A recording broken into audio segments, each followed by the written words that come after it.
राज्यसभा सांसद इमरान प्रतापगढ़ी भारत जोड़ो सम्मेलन के लिए अल्पसंख्यक विभाग द्वारा आयोजन पर छत्तीसगढ़ के रायपुर में प्रेस वार्ता को संबोधित करते हुए। आइए देखते हैं नेताजी.live में। जैसा कि आप जानते हैं, हमारे इस चैनल के माध्यम से हमारी ये कोशिश होती है कि हम आप तक आपके पसंदीदा नेताओं के दिए गए वक्तव्य और भाषण को आप तक पहुंचाएं, वो भी असंपादित। नमस्कार दोस्तों, मैं हूं नीलम सिंह, आप देख रहे हैं नेताजी.live। लोग भीग चुके थे, बुरी तरह भीग चुके थे, गाड़ियां सब अंदर पानी आ गया था, पूरे चेंज करने में थोड़ा समय लगा। तो आप सबसे एक बार पुनः माफी इस बात के लिए कि मैं मीडिया के साथ में इंतजार करवाना कभी मेरा मतलब मेरी सोच नहीं रही है, लेकिन आप लोग इंतजार करना था। भारत जोड़ो सम्मेलन के लिए अल्पसंख्यक विभाग द्वारा जो आयोजित है, उसके लिए आज मेरा रायपुर आना हुआ है।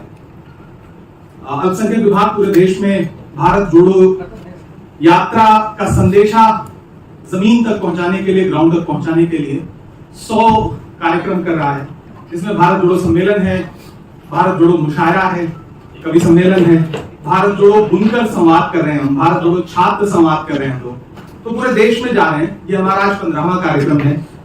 मैं अल्पसंख्यक विभाग छत्तीसगढ़ के साथियों ने जो कार्यक्रम आयोजित किया है, जिसमें तमाम नेताओं को भी पहुंचना है, हमारे पहुंच ही रहे हैं कार्यक्रम में धीरे धीरे, और एक बड़ी तादाद में पूरे छत्तीसगढ़ से अलग अलग सुदूर अंचलों तक से लोग आए हुए हैं, हमारे कार्यकर्ता आए हुए हैं। छत्तीसगढ़ सरकार जिस तरह से शानदार काम कर रही है और यहाँ जिस तरह एजेंसियों के दुरुपयोग के जरिए सरकार को अस्थिर करने की कोशिश की जा रही है, वो बहुत शर्मनाक है। सरकार ने बहुत शानदार काम किया है। पिछले तकरीबन 5 साल होने को आ रहे हैं। चुनाव के मुहाने पर खड़ा है छत्तीसगढ़। तो छत्तीसगढ़ ही नहीं, 4 राज्य चुनाव के मुहाने पर है, जिसमें छत्तीसगढ़, मध्य प्रदेश, राजस्थान और तेलंगाना है। सरकार इतना डरी हुई है कि इसी वजह से बीच में एक थियरी लेकर के आई, वन नेशन वन इलेक्शन का शिगुफा उछाला गया, क्योंकि सरकार जानती है कि इन 4 राज्यों में उसका सुपड़ा, केंद्र सरकार जानती है कि उसका सुपड़ा साफ होने जा रहा है, भाजपा जानती है कि उसका सुपड़ा साफ होने जा रहा है। इसलिए एक नई थियरी लाई गई, क्योंकि इन 4 राज्यों में हार के बाद लोकसभा के लिए जो माहौल देश में बनेगा, उसमें इंडिया अलायंस की जो स्वीकार्यता पूरे देश में बढ़ रही है, उससे सरकार बौखलाई हुई है।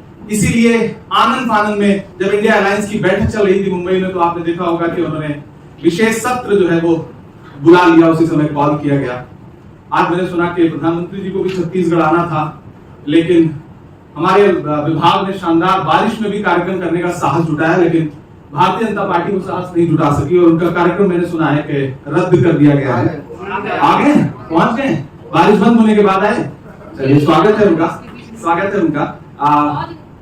छत्तीसगढ़ में आदरणीय मुख्यमंत्री जी, उप मुख्यमंत्री जी, हमारी प्रभारी कुमारी शैलजा जी ने संगठन को लेकर के जो तारतम्य बिठाए हैं, वो बहुत शानदार हैं। और अल्पसंख्यक विभाग राहुल गांधी के संदेश को लेकर के और जमीन तक जाएगा। और जो राहुल जी का नारा है कि डरो मत और नफरत के बाजार में मोहब्बत की दुकान खोल रहा हूं, उस संदेश को और जमीन तक पहुंचाएगा। बाकी आपके प्रश्न आमंत्रित हैं, जो भी आपके सवाल हैं। कितना मुश्किल है सर नफरत के बाजार में मोहब्बत की दुकान खोलना, और क्या दिक्कतें आ रही है और ये किस तरह की दिक्कतों का सामना करना है? देखिए, नफरत के खिलाफ लड़ाई हर दौर में मुश्किल रही है, इसमें कोई दो राय नहीं, क्योंकि नफरत कलेक्टिव होती है, एकजुट होती है और उसका शोर ज्यादा होता है। लेकिन मोहब्बत करने वाला कोई एक व्यक्ति खड़ा होता है, जो साहस दिखाता है, तब जाकर के उसके पीछे लोग एकजुट होते हैं। वो साहस राहुल गांधी जी ने दिखाया। तकरीबन 4000 किलोमीटर पैदल यात्रा करके उन्होंने कन्याकुमारी से कश्मीर तक देश को एक सूत्र में बांधने की कोशिश की। मैं उस यात्रा का चश्मदीद गवा रहा हूं और मैंने हर राज्य में उस यात्रा को गुजरते हुए और नए नए अनुभवों से 2-4 होते हुए देखा है। तो मुश्किल जरूर है, लेकिन इसी तरह से महात्मा गांधी का प्रयास भी मुश्किल था। इसलिए मैं कह सकता हूं कि राहुल गांधी वही काम करते हैं जो मुश्किल होते हैं और उसे पूरा करके दिखाते हैं। पिछले आपने देखा होगा कि 1 साल भारत जोड़ो यात्रा की पहली वर्षगांठ है ये, और आपने देखा होगा कि इस 1 साल में राहुल गांधी के खिलाफ भाजपा ने, आरएसएस ने जो नैरेटिव बनाया था करोड़ों अरबों रुपए खर्च करके, वो एक भारत जोड़ो यात्रा से ध्वस्त हो गया, पूरी तरह से ध्वस्त हो गया। आज स्थिति है कि इंडिया अलायंस से सरकार इतना बौखलाई हुई है कि उसने एनडीए की बैठकें शुरू की और उसके बाद बीच में इंडिया को कभी घमंडिया और कभी अनेक अनेक शब्दों से जो प्रधानमंत्री के भाषाई स्तर से नीचे की बात थी, उसको उन्होंने संबोधित करना शुरू किया, फिर इंडिया और भारत में उलझाने की कोशिश की। लेकिन हमारी तो यात्रा का ही नाम भारत जोड़ो यात्रा है, हम भारतीय राष्ट्रीय कांग्रेस हैं, तो वो नैरेटिव भी भारतीय जनता पार्टी बनाने में सफल नहीं हो पाई है। ऐसे में हमें पूरा विश्वास है कि 2024 में इंडिया अलायंस देश में सरकार बनाएगा और उसमें बहुत बड़ी भूमिका छत्तीसगढ़ अदा करेगा, बाकी राज्यों के चुनाव अदा करेंगे। इमरान जी, ये मोदी मित्र अभियान चलाया जा रहा है भाजपा के द्वारा मुसलमान वोटरों को, अल्पसंख्यक वोटरों को साधने के लिए, कैसे देखते हैं आप इसे? देखिए, भारतीय जनता पार्टी अल्पसंख्यकों को, मुसलमानों को साधने की बात तो करती है, लेकिन देश में जितनी लिंचिंग की घटनाएं हुई, आपने देखा होगा कि भारतीय जनता पार्टी के नेताओं ने, उनके मंत्रियों ने आरोपियों को जेल से छूटने के बाद मालाएं पहनाई। भारतीय जनता पार्टी कहती है कि हम पसमानदा समाज को जोड़ने की कोशिश कर रहे हैं, लेकिन बुनकर उद्योग, वो बुनकर उद्योग जो कृषि के बाद इस देश में सबसे ज्यादा रोजगार देता है, उसकी कैपिटल सब्सिडी कम कर दी। बहुत दिन से जो कैपिटल सब्सिडी दी जा रही है वो भी रोक के रखी हुई है। बुनकर उद्योग तबाह हो चुका है।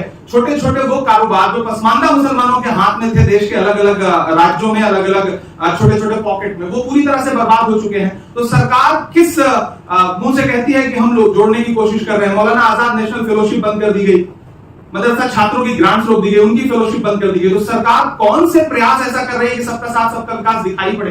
प्रधानमंत्री जी देश की लाल किले की प्राचीर से खड़े होकर के भाषण देते हैं मुस्लिम महिलाओं को जो है इंसाफ दिलाने की, और उधर उनके गृह राज्य में बिल्किस बानो के आरोपी जो है वो बलात्कार के रिहा किए जाते हैं और भाजपा उनका अभिनंदन करती है। तो ऐसे में प्रधानमंत्री जी के ये नारे, ये दावे खोखले हैं, झूठे हैं। दरअसल ये सरकार सिर्फ एक वर्ग नहीं, ये सरकार आम आदमी की दुश्मन है, आम नागरिकों की दुश्मन है। महंगाई आसमान छू रही है, उस महंगाई से हिंदू भी प्रभावित है, मुसलमान भी प्रभावित है, सिख भी प्रभावित है, ईसाई भी प्रभावित है, हर व्यक्ति, हर समाज प्रभावित है। अगर गैस सिलेंडर महंगा हुआ है तो हर महिला प्रभावित है, वो किसी भी समाज की हो। अगर पेट्रोल डीजल महंगा हुआ है तो सब प्रभावित है। तो ये सरकार दरअसल उद्योगपतियों की सरकार है। ये वन नेशन वन इलेक्शन से ज्यादा वन प्राइम मिनिस्टर और वन उद्योगपति दोस्त वाली सरकार है।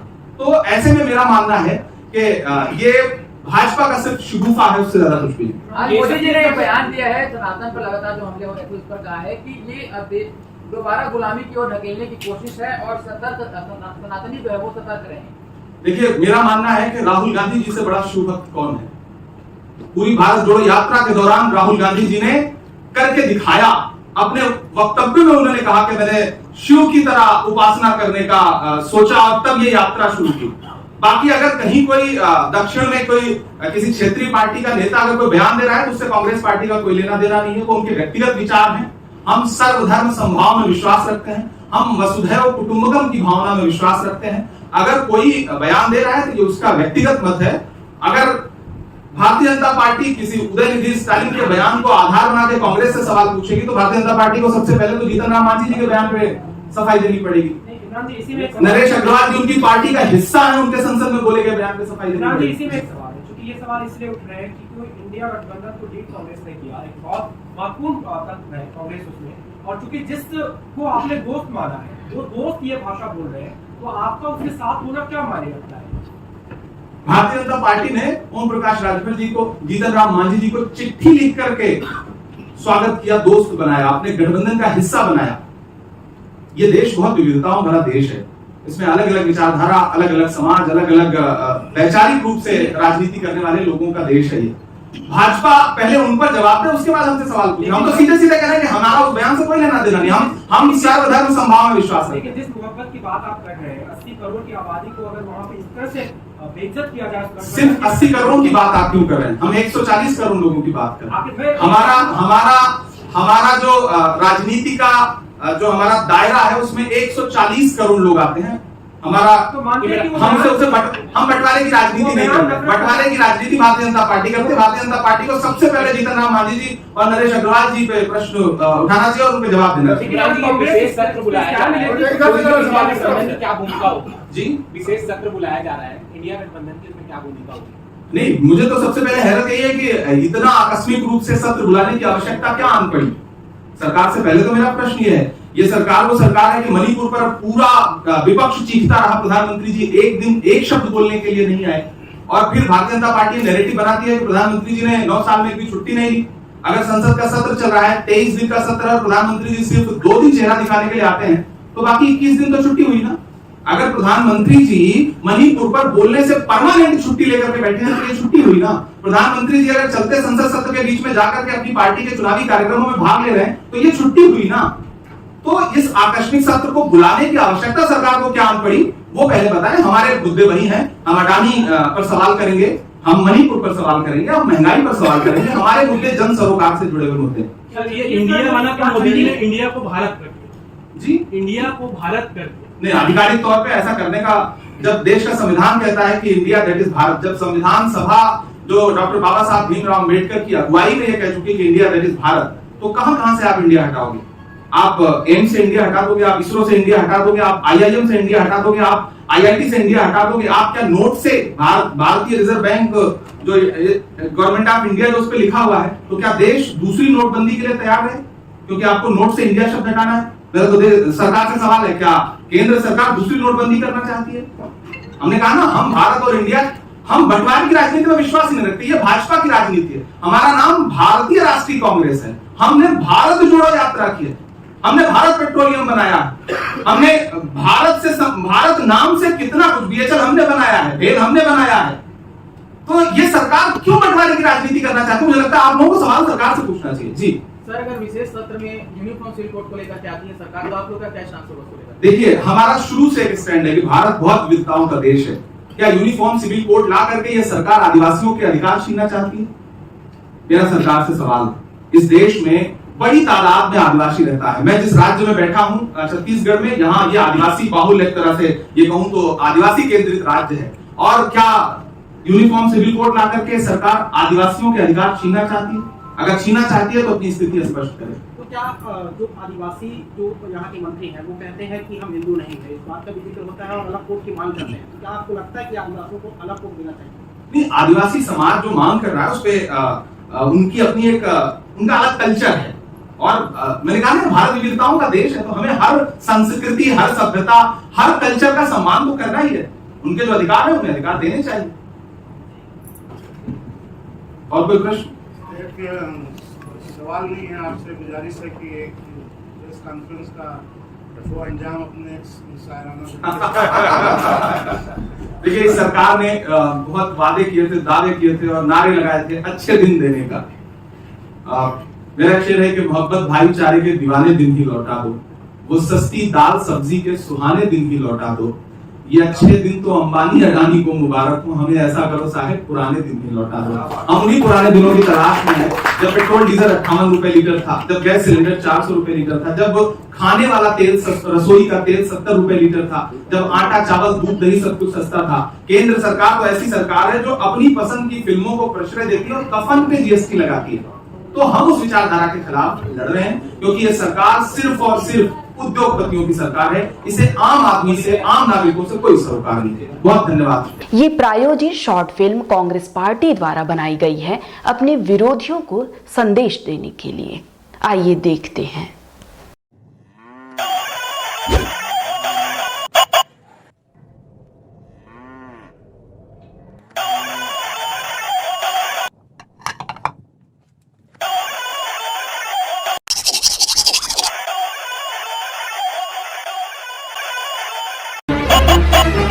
मित्रों, आज रेड मारना है छत्तीसगढ़ में।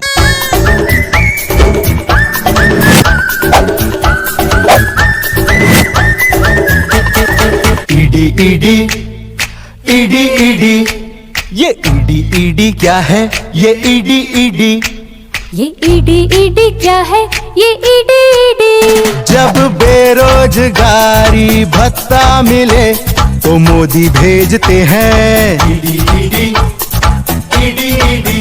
जब भूमिहीनों को पैसा मिले तो भेजते हैं मोदी ईडी ईडी, अरे ईडी ईडी। जब सस्ती मिले दवाइयाँ और गोबर से पैसा बन जाए तो भेजते हैं Modi ED ED ED ED. ED का मतलब बीजेपी, अरे मोदी जी, अडानी जी। ईडी का मतलब बीजेपी, अरे मोदी जी, अडानी जी। आप आपने देखा क्या कह रहे थे कांग्रेस की राज्यसभा सांसद इमरान प्रतापगढ़ी। इसी तरह हमारे चैनल में बने रहने के लिए चैनल को लाइक करें, शेयर करें और सब्सक्राइब करें। नमस्कार। नेताजी .live के प्रायोजक हैं Satyadeep diagnostic and clinic, Supela, Bhilai.